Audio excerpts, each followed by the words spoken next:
Hello friends, welcome to SMG channel. अगर आप मेरे चैनल के ऊपर नए हो तो चैनल को सब्सक्राइब कर दो and hit the bell icon to get the latest updates. So आज के दिन मैंने मेरे चैनल के ऊपर जो है एक वीडियो कवर किया है, जहां पे अगर देखें तो मैंने दो ब्रेकिंग न्यूज़ को कवर किया है। सो आज के दिन अगर देखें तो मार्केट के अंदर काफ़ी अच्छी तेज़ी देखने को मिली। तो उसके जो है दो बड़े कारण यहाँ पे निकल के आए हैं जिसको मैंने इस वीडियो के अंदर कवर किया है। सो ये वीडियो भी आप चेकआउट कर सकते हो। सो इस वीडियो की अगर बात करें तो इधर मैं जो है एफ का डेटा, डी का डेटा कवर करूँगा। उसके बाद जो है मल्टीपल स्टॉक्स को मैं डिस्कस करने वाला हूँ, जहाँ पे कुछ न्यूज़ है और कुछ के हम स्टॉक्स के एनालिसिस भी जो है इस वीडियो के अंदर हम लोग करने वाले हैं। सो आज के दिन की अगर डेटा की बात कर ले तो एफ जो थे वो नेट सेलर देखने को मिले। सो वहीं अगर डी अगर देखेंगे तो 743 करोड़ के आसपास की जो बाइंग है वो उन्होंने की है। बट एफ का जो है, अगर आप दिसंबर मंथ का भी डेटा देखेंगे तो वहाँ पे भी जो है उन्होंने हैवी सेलिंग ही की है पूरे महीने के अंदर। और यहाँ पे भी अगर देखें तो नए साल के अंदर भी जो शुरुआत है वो नेगेटिव से ही देखने को मिल रही है। पहले ही मैंने मेरा व्यू बताया था, एफ जो है वो वॉलेटाइल ही आपको देखने को मिलेंगे। 4 दिन सेलिंग करेंगे, 2 दिन बाइंग करेंगे, फिर से 3 दिन बाइंग करेंगे, 1 दिन सेलिंग करेंगे। सो ये जो नंबर है वो आपको अप ट्रेंड के अंदर या डाउन ट्रेंड के अंदर आपको देखने को नहीं मिलेगा। ये जो है वो आपको वॉलेटाइल मार्केट ही 2023 के मिड या फिर 1/4 सेशन तक जो है आपको देखने को मिल सकता है, मुझे ऐसा लगता है। सो नेक्स्ट ईयर भी जो है वो वॉलेटिलिटी से ही आपको भरा हुआ देखने को मिलेगा। उसके अंदर ही इंडेक्स के अलावा अगर देखें तो कुछ स्टॉक्स ऐसे हो सकते हैं जो सिचुएशंस के बेसिस के ऊपर आउट परफॉर्म करे। बट ओवरऑल जो मार्केट है वो भी वॉलेटाइल ही देखने को मिलेगा 2023 में भी। सो नेक्स्ट जो है एक पूरे आईटी सेक्टर के ऊपर यहाँ पे जो है जेफरीज ने एक रिपोर्ट शेयर की है। सो वहाँ पे अगर देखें तो आईटी सेक्टर का यहाँ पे जो है 1.4% से यहाँ पे शार्पली डिक्लाइन जो है क्वार्टर ऑन क्वार्टर बेसिस के ऊपर होते हुए जो उनका नंबर्स है, Q3 के नंबर्स है, वो देखने को मिल सकते हैं। वहीं अगर एचसीएल टेक और एलटीआई माइंट्री जो है वो ओवरऑल आईटी सेक्टर के अंदर लीड कर सकते हैं। अपार्ट फ्रॉम दिस सिचुएशंस के बावजूद भी जो है वो लीड करते हुए देखने को मिलेंगे। उसके बाद जो क्वार्टर ऑन क्वार्टर बेसिस के नंबर्स जो हैं, Q3 की मैं बात कर रहा हूँ, Q3 की आउटलुक की बात कर रहा हूँ, तो वहाँ पे ग्रोथ जो है वो स्लोअर विजिबल देखने को मिलेगी। उसके बाद जो है वो ease in attrition.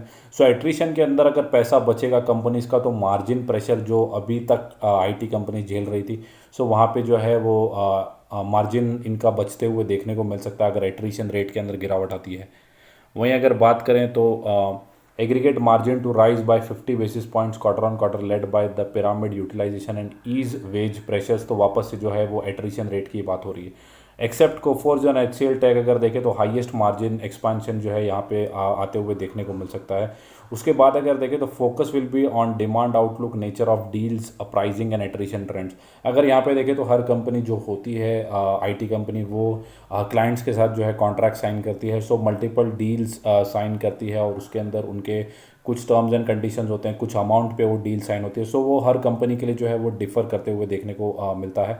So nature of deal का मतलब वही है कि कैसे वो डील को साइन करते हैं, उसके बेसिस के ऊपर भी जो है उनके डिमांड्स या जो भी उनका फ्यूचर आउटलुक है वो देखने को मिल सकता है। बट यहाँ पे अगर देखें तो जो मेन पॉइंट है, Jefferies remains cautious on Indian IT sector with Infosys, it's only stock pick।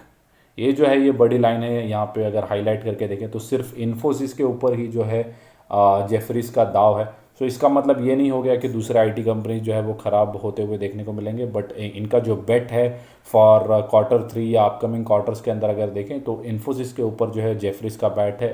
Along अगर पूरे आईटी सेक्टर की अगर बात करें तो इन्फोसिस के ऊपर ही जो है जेफरीज का बेट देखने को मिल रहा है।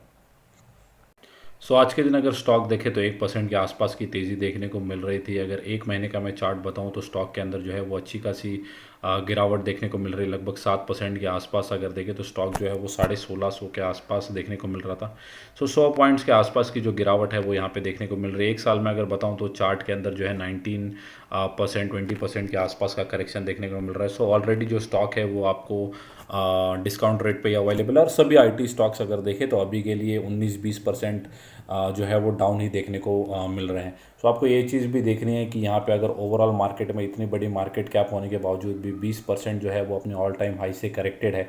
वहीं अगर कोई मिड कैप और स्मॉल कैप 40-50% अगर करेक्ट हो जाता है तो कोई बड़ी बात नहीं है, क्योंकि जो लार्ज कैप स्टॉक्स होते हैं वो 30% या मैक्सिमम 35% रिटर्न बना के दे सकते हैं। वहीं अगर स्मॉल कैप और मिड कैप अगर देखें तो 100-200% के आसपास के रिटर्न्स भी जो है वो मिनिमम बनते हुए देखने को मिलते हैं। सो अगर 200% के रिटर्न बनेंगे तो आपको 50% का जो है वो गिरावट का सामना आपको 101% करना ही पड़ेगा। वहीं अगर लार्ज कैप की बात करें तो यहाँ पे 20% के आसपास की गिरावट देखने को मिल रही है। सो मैं यही बताता हूँ कि अगर आपको लेस रिस्क के साथ अगर मार्केट के अंदर काम करना है, लो टेंशन रखना है अपने लाइफ के अंदर, तो जो है आप लार्ज कैप को अपने पोर्टफोलियो के अंदर ज़्यादातर रख सकते हैं। इसके आप पोर्टफोलियो जो है वो सिक्योर देखने को मिलेगा। सो अगर आप इन्फोसिस को होल्ड करके रखते हैं तो होल्ड करके रखिए, और यहाँ पे भी अगर आप एवरेज करना चाहते हैं तो इन्फोसिस को एवरेज कर सकते हैं। सो यहाँ पे जो है मैं दो नए स्टॉक्स की बात कर रहा हूँ। सो पहला जो स्टॉक है वो है एसआरएफ, और दूसरा अगर स्टॉक देखें तो नवीन फ्लोरिन। सो यहाँ पे एसआरएफ अगर देखें तो लार्ज कैप से है, और नवीन फ्लोरिन अगर देखें तो मिड कैप से है। सो यहाँ पे ये जो रिपोर्ट है वो जेएम फाइनेंशियल्स की तरफ से देखने को मिल रही है कि केमिकल सेक्टर में जो है ये दो कंपनीज काफ़ी अच्छी देखने को मिल रही है। सो ये जो है वो कॉन्ट्रैक्टेड प्लेयर्स अगर देखने को मिल रहे हैं। सो इनका जो है काफ़ी बड़े बड़े कंपनीज के साथ कॉन्ट्रैक्ट ऑलरेडी साइन है। सो यहाँ पे जो है जो क्वार्टर्स की जो अर्निंग्स है उसकी विजिबिलिटी काफ़ी अच्छी हो जाती है, क्योंकि हमें पहले से पता है कि इनके साथ कॉन्ट्रैक्ट है तो इतना इनको सप्लाई होगा, और इतनी उनकी रेवेन्यू आ सकती है, इतने मार्जिन्स के अंदर इतना मार्जिन बच सकता है। सो अगर यहाँ पे देखें तो हाई वॉल्यूम यहाँ पे जो इन्होंने पॉइंट कवर किया है कि अगर देखें तो further if any slow down in offtake can be reversed in subsequent quarters. So hence अगर ब्रोकरेज की अगर देखें तो preferred contracted players SRF in large cap and Navin in mid caps के अंदर देखने को मिल रहा है। So most chemical companies under the brokerage coverage are likely to demonstrate weak sequential sales growth, contraction in some cases. So while contracted players Navin fluorine and Anupam Rasayan to report strong sequential sales. तो यहाँ पे जो है sales अच्छे आने की पूरी आशंका है। सो इस वजह से जेएम फाइनेंशियल्स ने अगर देखें तो नवीन फ्लोरिन और एसआरएफ के ऊपर जो है अपना बेट खेला है। और मेरे चैनल के ऊपर भी अगर देखें तो मैंने ये दो जो स्टॉक्स हैं उनको काफ़ी बार कवर किया है, क्योंकि इनकी जो डिपेंडेंसी है वो क्रूड ऑयल के ऊपर ना के बराबर है। सो क्रूड ऑयल अगर कितना भी महंगा होगा या उसके कुछ भी कॉन्सिक्वेंसेस होंगे, सो उसकी जो भरपाई है वो नवीन फ्लोरिन और एसआरएफ जैसे स्टॉक्स को नहीं करनी पड़ेगी। सो इस प्लेयर के अंदर देखें तो गुजरात फ्लोरो भी एक अच्छा प्लेयर है इसी सेगमेंट के अंदर, इसी केमिकल सेगमेंट के अंदर। सो अगर आप एसआरएफ को भी होल्ड करते हैं और नवीन फ्लोरिन को भी अगर आप होल्ड करते हैं तो होल्ड करके रखिए।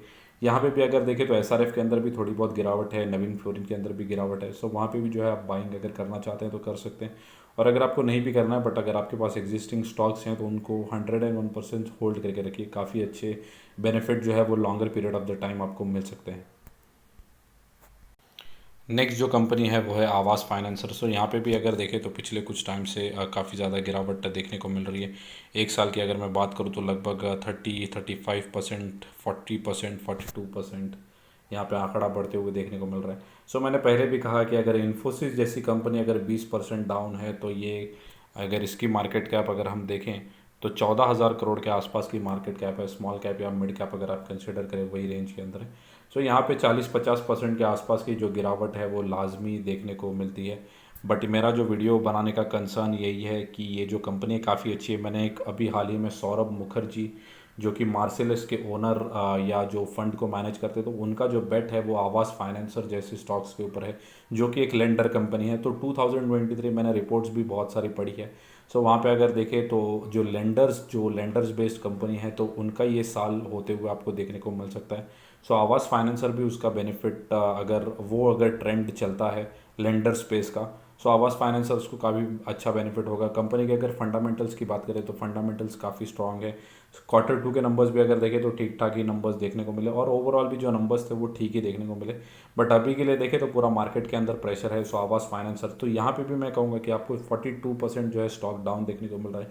हो सकता है कि 2-5% और गिर जाए, आप अगर एक दो स्टॉक बाय करेंगे उसके बाद भी तो कोई बात नहीं। अगर आपने 42% के डिस्काउंट पे बाय किया है और अगर और भी स्टॉक गिरता है तो आप जो है एक एक दो अगर स्टॉक बाय कर सकते हैं तो एक एक स्टॉक जो है आप एवरेज करके चल सकते हैं। नेक्स्ट जो स्टॉक है वो है बजाज फाइनेंस। तो बजाज फाइनेंस की बात करूं या बजाज फिनसर्व की बात करूं, दोनों भी जो ट्विंस है अभी के लिए नहीं चल रहे हैं। मार्केट के अंदर थोड़ी बहुत भी रैली देखने को मिल रही है, बट बजाज फाइनेंस और फिनसर्व के अंदर जो है वो रैली देखने को नहीं मिल रही। बट ऐसा होगा कि निफ्टी, बैंक निफ्टी जो है वो अंडर परफॉर्म करेगा और ये दोनों स्टॉक जो है वो आउट परफॉर्म करेंगे। मैंने काफ़ी बार नोटिस किया है, मेरा जो भी स्टॉक मार्केट का जर्नी है। सो बजाज फाइनेंस और बजाज फिनसर्व ऐसे स्टॉक है जो दोनों साथ में ही चलते हैं। और ऐसा होगा कि बैंक निफ्टी नहीं चल रहा है, उसके बावजूद भी बजाज फिनसर्व फाइनेंस और फिनसर्व जो है वो आपको चलते हुए देखने को मिलेंगे। और ये जो भी गिरावट है वो आपको shorter period of the time के अंदर कवर करते हुए देखने को मिले। हालांकि ये जो कंपनी है वो लार्ज कैप है, बट इसके जो रिटर्न्स है वो मिड कैप जैसे देखने को मिलेंगे। अगर एक साल की मैं बात करूँ तो एक साल में जो पैसे है लगभग 9% के आसपास की गिरावट देखने को मिल रही है। वहीं अगर 5 साल की मैं बात करूँ तो 261% के आसपास के रिटर्न जो है कंपनी ने जनरेट की। एक साल में अगर देखें तो कंपनी ने कोई रिटर्न्स बना के नहीं दिए हैं। सो इसका मतलब ये नहीं है कि बहुत सारे स्टॉक है, पूरा 2022 अगर देखें तो बहुत कम रेयरली कोई स्टॉक्स ऐसे होंगे जो कि चले होंगे या अपने ऑल टाइम हाई के आसपास ट्रेड कर रहे हैं, चाहे वो बैंकिंग स्टॉक्स हों या फिर टाइटन जैसी कंपनीज की बात कर लूँ। तो वहाँ पे अगर देखें तो कुछ कुछ स्टॉक्स ने जो है आउट परफॉर्म किया। बाकी अगर ओवरऑल मार्केट अगर देखें तो जो है अंडर परफॉर्मेंस ही देखने को मिल रही है। बट अगर आप मैं longer period of the chart की बात करूं तो लगभग 1 लाख% के आसपास के जो रिटर्न्स है वो बजाज फाइनेंस ने दिखे। तो ये जो है वो मिडनाइट मिराकल देखने को आपको मार्केट के अंदर कभी भी नहीं मिलेगा। पेशेंस से ही आपके जो है पैसे बनेंगे, और ऐसे गिरावट के अंदर ही आपका पेशेंस टेस्ट होता है कि 1 डेढ़ साल पैसे ना बने तो आप कितने हताश हो जाते हैं या कितना इम्पेशेंट होकर आप स्टॉक्स को सेल कर देते हो। यही जो है एग्ज़ाम स्टॉक मार्केट के अंदर आपको देखने को मिलेगा। सो अगर आप होल्ड करके रखते हैं तो होल्ड करके रखिए, और अगर आप यहाँ पे बाय नहीं कर सकते, स्टॉक महंगा है, फिर भी मैं कहूँगा कि आप होल्ड करके रखिए। आपके जो भी लेवल्स होंगे वो मार्केट के अंदर आ जाएंगे। और अगर आप एवरेज कर सकते हैं तो यहाँ पे भी मैं कहूँगा कि आप एवरेज करके चल सकते हैं। बजाज फाइनेंस को टाइम करने की ज़रूरत नहीं है, वो कभी भी जो है आपको बाउंस दिखा सकता है या चार्ट के अंदर आपको रिवर्सल देखने को मिल सकता है। So same goes for Bajaj Finserv also, वहाँ पे भी जो है आप बाइंग करके चल सकते हैं। अभी के लिए बात करें अगर इसके अंदर गिरावट है तो यही है कि ग्रोथ की जो फोरकास्ट है वो थोड़ी सी चौपी देखने को मिल रही है, या ग्रोथ के अंदर जो है वो इन फ्यूचर गिरावट आती हुई देखने को मिल सकती है। इकोनॉमिक ग्रोथ की मैं बात कर रहा हूँ, जिस वजह से अगर देखें तो बजाज फाइनेंस के अंदर प्रेशर देखने को मिल रहा है from the longer period of the time. But मैं यही कहूँगा कि ऐसी न्यूज़ जो है वो आती है जाती है, या ये न्यूज़ के अंदर सच्चाई भी होगी। सो थोड़े टाइम हो सकता है कि प्रेशर रहे भी, बट ओवरऑल जो है मार्केट के साथ बजाज फाइनेंस के अंदर भी अच्छी खासी रिकवरी आ सकती है। नेक्स्ट जो स्टॉक है वो है बर्जर पेंट्स। सो पेंट सेक्टर की अगर देखें तो एशियन पेंट्स के बाद दूसरी कंपनी है, कोई छोटी मोटी कंपनी नहीं है। 26,000 करोड़ के आसपास की मार्केट कैप की कंपनी है। बट अगर देखें पिछले कुछ टाइम से स्टॉक जो है वो काफ़ी ज़्यादा प्रेशर में चल रहा है, जिसका एक बड़ा मात्र रीज़न है क्रूड ऑयल। सो कंपनी के जो मार्जिन्स के ऊपर है काफ़ी ज़्यादा प्रेशर देखने को मिल रहा है। बट सेम जो हाल है वो एशियन पेंट्स का भी है, बर्जर पेंट्स का भी है, या दूसरे पेंट स्टॉक्स का भी है। पीवीसी की कंपनीज़ की बात करें या दूसरे कोई भी कंपनीज़ की जहाँ पे crude oil as a raw material use होता है, केमिकल पूरा सेक्टर। सो सब जगह पे जो है प्रेशर देखने को मिल रहा है। बट उसका रीज़न था कि क्रूड ऑयल जो है वो $130 के आसपास चला गया था। बट अभी के लिए देखें तो थोड़ा बहुत ईज़ यहाँ पे देखने को मिल रहा है, $75 to $80 के आसपास ट्रेड कर रहा है। सो ये कंपनीज़ अगर आप एशियन पेंट्स को नहीं खरीद सकते, 3,000 का एक स्टॉक है, सो मैं कहूँगा कि उसका सेकंड अल्टरनेटिव जो है वो बर्जर पेंट्स अगर अगर आप बाय कर सकते हैं।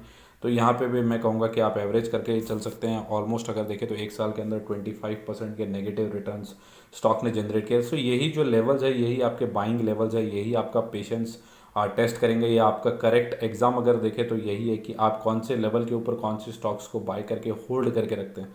सो मैं यही कहूँगा कि हो सकता है कि मार्केट के अंदर और थोड़ा सा प्रेशर देखने को मिले, सो आप एक एक दो दो स्टॉक करके जो है ऐसे क्वालिटी स्टॉक्स को अक्यूमुलेट कर सकते हैं। डॉक्टर लाल पाथ लैब की मैंने पहले ही कुछ दिनों पहले बात की थी कि अगर कोविड का जो सिचुएशन है वो थोड़ा सा सीवियर हो जाता है, या मार्केट के अंदर या इंडिया के अंदर इसके कुछ भी इम्पैक्ट देखने को मिलता है, सो ऐसी कंपनीज़ को जो है वो बेनिफिट होते हुए देखने को मिलेगा। और उसी के चक्कर में जो अगर देखें तो 4-5% के आसपास की तेज़ी जो है वो डॉक्टर लाल पाथ लैब के अंदर देखने को भी मिली थी। बट उसके बाद अगर देखें तो कोविड का जो पूरा सिचुएशन या सिनारियो अगर देखें तो वो डाउनफॉल की तरफ जाते हुए देखने को मिला, और कोई भी जो है केसेस इंडिया के अंदर लकीली कोई रिपोर्ट नहीं हुए। उस वजह से अगर देखेंगे तो डॉक्टर लाल पाथ लैब्स के अंदर गिरावट है। बट ओवरऑल कंपनी काफ़ी अच्छी है, अगर आप होल्ड करके रखते हैं तो होल्ड की सलाह है। सो नेक्स्ट जो कंपनी है वो प्रिंस पाइप एंड फिटिंग्स। तो यहाँ पे भी अगर देखें तो क्रूड ऑयल का, क्योंकि कंपनी जो है वो पीवीसी पाइप बनाती है जिसका रॉ मटेरियल क्रूड ऑयल है। सो यहाँ पे भी जो है प्रेशर देखने को मिला। हालांकि कंपनी की मैं बात करूँ तो 6,000 करोड़ के आसपास की मार्केट कैप की, छोटी मार्केट कैप की कंपनी है। कंपनी के अंदर थोड़ा बहुत अच्छा सा रिवर्सल भी हमें थोड़े टाइम के अंदर देखने को मिला है। अगर देखें तो फ्लैट रिटर्न्स देखने को मिल रहे हैं, बट ओवरऑल जो है कंपनी के अंदर गिरावट देखने को मिल रही है। 5 साल की मैं बात करूँ तो 300% के आसपास के रिटर्न जनरेट किए।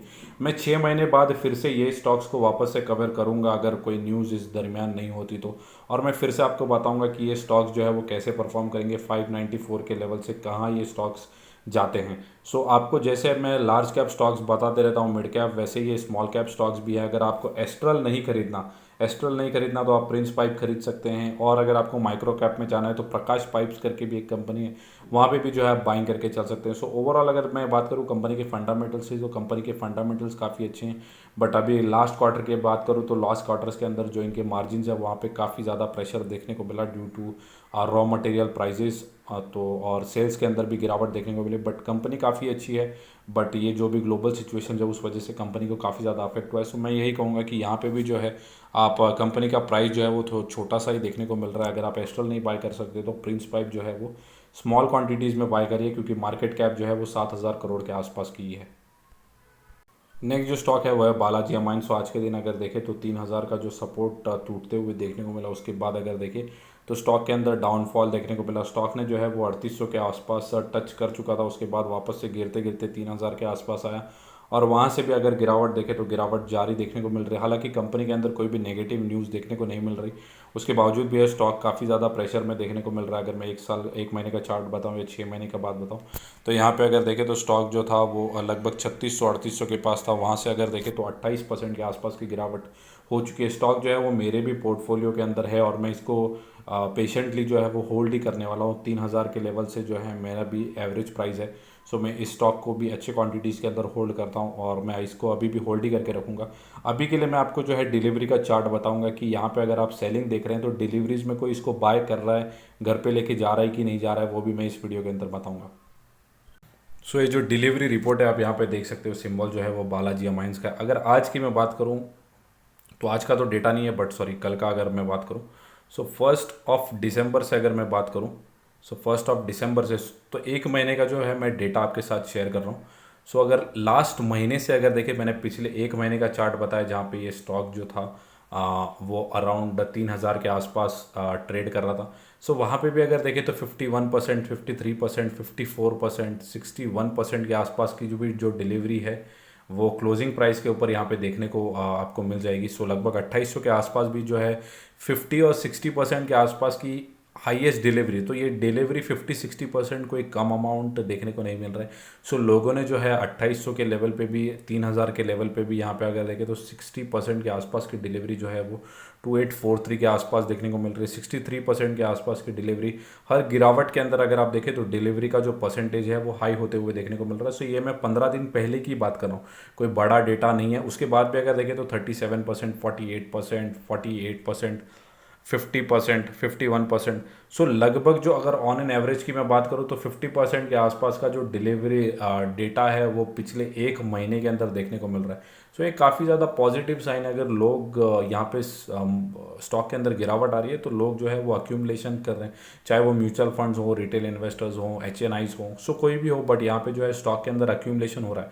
और अक्यूमुलेशन कब होता है? जब स्टॉक जो है वो फंडामेंटली स्ट्रांग होता है। तो ये सब चीज़ें जो आपको नोट करनी चाहिए, और अगर आप होल्ड करते हैं तो होल्ड करके रखिए। यहाँ पे अगर आपको एवरेज नहीं करना है, क्योंकि किसी को भी बॉटम पता नहीं होता। सो अगर आपको भी नहीं पता है, मुझे भी नहीं पता है, तो मैं तो अगर मेरे पास और फंड आएगा तो मैं एवरेज करूँगा। सो कोई भी लेवल पे अगर आपको मिले तो आप जो है एवरेज करके स्टॉक के अंदर चल सकते हैं। ऑल टाइम हाई देखें तो 5,000 के आसपास है। सो स्टॉक ऑलमोस्ट 50% करेक्ट हो चुका है। सो ओवर वैल्यू जो है अपने पोर्टफोलियो के अंदर मत कर देना, क्योंकि जो कंपनी है वो स्मॉल कैप की है। सो अगर आप जितनी भी क्वांटिटीज़ होल्ड करके रखते हैं, होल्ड करके रखिए। बस ये जो डेटा है वो आपके कॉन्फिडेंस को बूस्ट करने का है, और ये बताने का है कि आपने जो है अच्छा स्टॉक पिक किया है अपने पोर्टफोलियो के अंदर। सो नेक्स्ट जो खबर है वो है, सॉरी स्टॉक है वो है IRCTC। आज के दिन देखें तो फ्लैट ही ट्रेड करते हुए देखने को मिला। स्टॉक के अंदर जो है अभी के लिए गिरावट देखने को मिल रही है। यूज मैं कहूँगा कि गिरावट हो चुकी है स्टॉक के अंदर। और मैंने पहले भी मेरे मल्टीपल वीडियोस के अंदर कवर किया है कि ये जो कंपनी है वो PSU कंपनी है। So PSU among all PSU IRCTC is very good.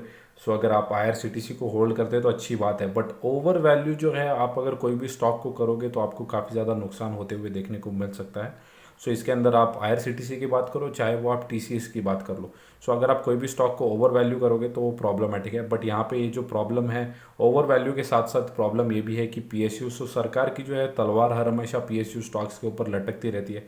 सो कोई ना कोई फरमान जारी होगा तो ये स्टॉक्स के ऊपर काफ़ी ज़्यादा प्रेशर देखने को मिलता है और काफ़ी ज़्यादा डिपेंडेंट जो है गवर्नमेंट के ऊपर देखने को मिलते हैं।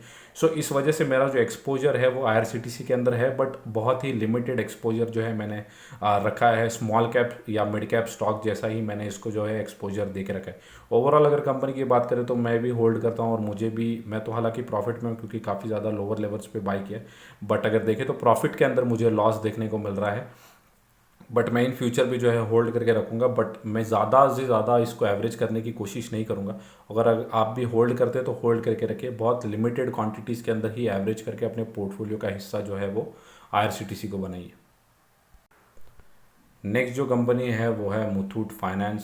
सो अगर आज के दिन देखें तो 2.88% के आसपास की तेज़ी देखने को मिल रही है। मैं यही कहूँगा कि Q3 के नंबर्स के जो है आपको इसका वेट करना चाहिए और Q3 के नंबर्स के एनालिसिस के ऊपर ही आपको स्टॉक के अंदर, क्योंकि अगर आप लॉस के वो अंदर इसको बेच देंगे तो मैं कहूँगा कि थोड़ी सी बेवकूफ़ी होगी, क्योंकि इन्होंने जो है वो इंटरेस्ट रेट अगर हाइक जो है वो पिछले Q2 के अंदर या Q1 के अंदर इन्होंने किया है, जिसका रिफ्लेक्शन जो है वो आपको Q3 से देखने को मिलेगा। सो इनका रेवेन्यू और मार्जिन जो है वो बढ़ते हुए आपको Q3 से देखने को मिलेंगे। सो इनके ये जो मैनेजमेंट है इनकी कमेंट्री में वापस रिपीट कर रहा हूँ।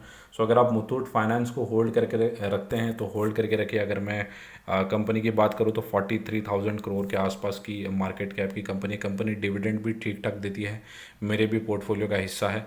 सो अगर कंपनी की हाई की बात करें 52 वीक हाई जो है वो 1550 के आसपास है। गोल्ड लोन के सेगमेंट के अंदर कंपनी काम करती है, गोल्ड प्राइजेस भी थोड़े बहुत ऊपर गए हुए हैं। सो कंपनी जो है वो आपको काफ़ी अच्छा बेनिफिट जो है वो longer period of the time कर सकती है।